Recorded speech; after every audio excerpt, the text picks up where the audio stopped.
नमस्कार, आप देख रहे हैं RKExposed.com। RKExposed.com में आपका स्वागत है। इस वक्त की बड़ी खबर आ रही है मध्य प्रदेश के अनूपपुर से, जहां आमाडांड OCM में किसानों ने आमाडांड OCM के सामने हड़ताल कर दी है। हम बता दें कि यहाँ के प्रभावित किसान लगातार अपनी मांगों को लेकर अक्सर OCM के सामने बैठते रहे हैं। इस बार जो मामला है, इसमें कालरी के कुछ श्रमिकों को कालरी प्रबंधन द्वारा बाहर निकाल दिए गए। लगभग 58 लोगों को बाहर निकालने की खबर आ रही है। इससे नाराज किसानों ने हड़ताल कर दी है। वहां के प्रभावित किसानों को लगातार उपेक्षित करता रहा है कि यहाँ का कालरी प्रबंधन। इससे नाराज आखिरकार किसानों ने आज कड़ा कदम उठाते हुए और गेट पर धरना दे दिया है। एक तरफ जहाँ कालरी का काम पूरी तरीके से प्रभावित हो रहा है, वहीं किसानों की अपनी एक समस्या है, रोजी रोटी के लाले पड़ रहे हैं। और इसको मांग थे, क्या क्या मांग थे? मांग जैसे नंबर 1 की 58 व्यक्तियों को आपने बेगर कारण के, बेगर व्यवस्था के आपने हटा दिया है, नौकरी से हटा दिया है, तो उनको आप वापस लीजिए। वो कानूनन भर्ती 2008 की पॉलिसी में भर्ती हुए थे, तो हमको वापस लिया जाए। 2012 की पॉलिसी में भी पैकेज सिस्टम है, जो सिस्टम पहले भर्ती में रहा है। तो हमारा निवेदन था कि हमको अलाउ किया जाए, नंबर 1 मांग था, पर उन्होंने ठुकरा दिया। दूसरा मांग था कि जितने फाइल हमारे यहाँ के जमा हुए हैं उनको आप तत्काल नौकरी दो। तीसरा मांग ये था कि जो फाइलें जमा नहीं हुई है उन फाइलों को लेकर के आप तत्काल जो है तो उनको भी ड्यूटी दें। टिमकी टोलर निमाह को बेगर व्यवस्था की आप उनको बिल्कुल नहीं हटाएंगे, ऐसा हमारा ये कहना था।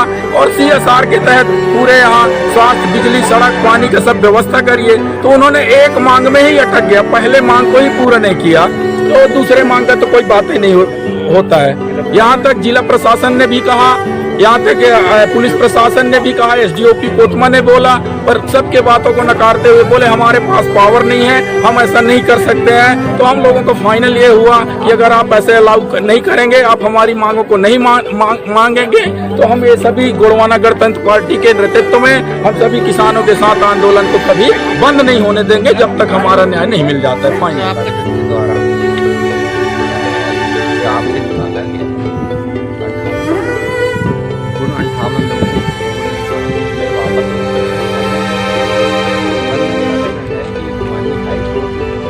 ऐसा आदेश दिया था कि जो अपात्र लोग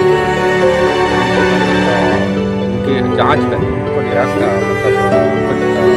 निकाल कर पात्र लोगों को किया जाए, ऐसा प्रबंधन। सर, तो प्रबंधन का कहना ऐसा है, तो प्रबंधन ने पहले जांच क्यों नहीं करी? उनको निकालने के भर्ती करने के पहले उनको जांच करना था। अब ये तो प्रबंधन समिति प्रबंधन समिति का इसमें ये कहना है कि तब समय लोगों ने क्लबिंग करके अपने डॉक्यूमेंट से यहाँ प्रस्तुत किए थे, तो क्लबिंग में जो सहमति दी गई थी उसके आधार पर नौकरी दिया गया था। किसानों ने एक ही मांग रखी थी सर, कि उसमें और भी मांगे रखे थे, जिसमें अभी और भी लोगों को नौकरी नहीं मिली है।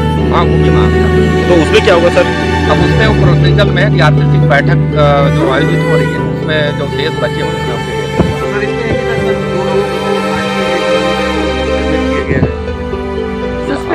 आज की डेट में टर्मिनेट वाले तो नहीं, हमें जानकारी मिली।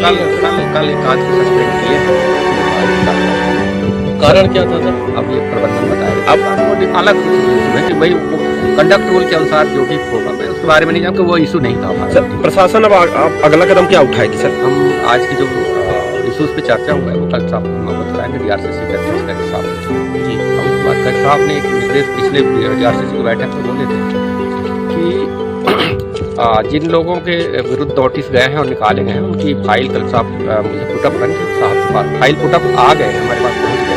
अब कल साहब उन फाइलों के एक बार अवलोकन करेंगे। अवलोकन करने के बाद जो निर्णय लेंगे कि प्रबंधन के द्वारा वैधानिक रूप से कार्रवाई करके निकाला गया है या उसमें कार्रवाई में कोई त्रुटि किया है। तो क्या किसानों का आंदोलन अभी ऐसे ही चलता रहेगा? हमने तो आप अपील किया है कि भाई स्ट्राइक को बंद किया जाए और कोल माइंस उत्पादक होने के, तो सहमत।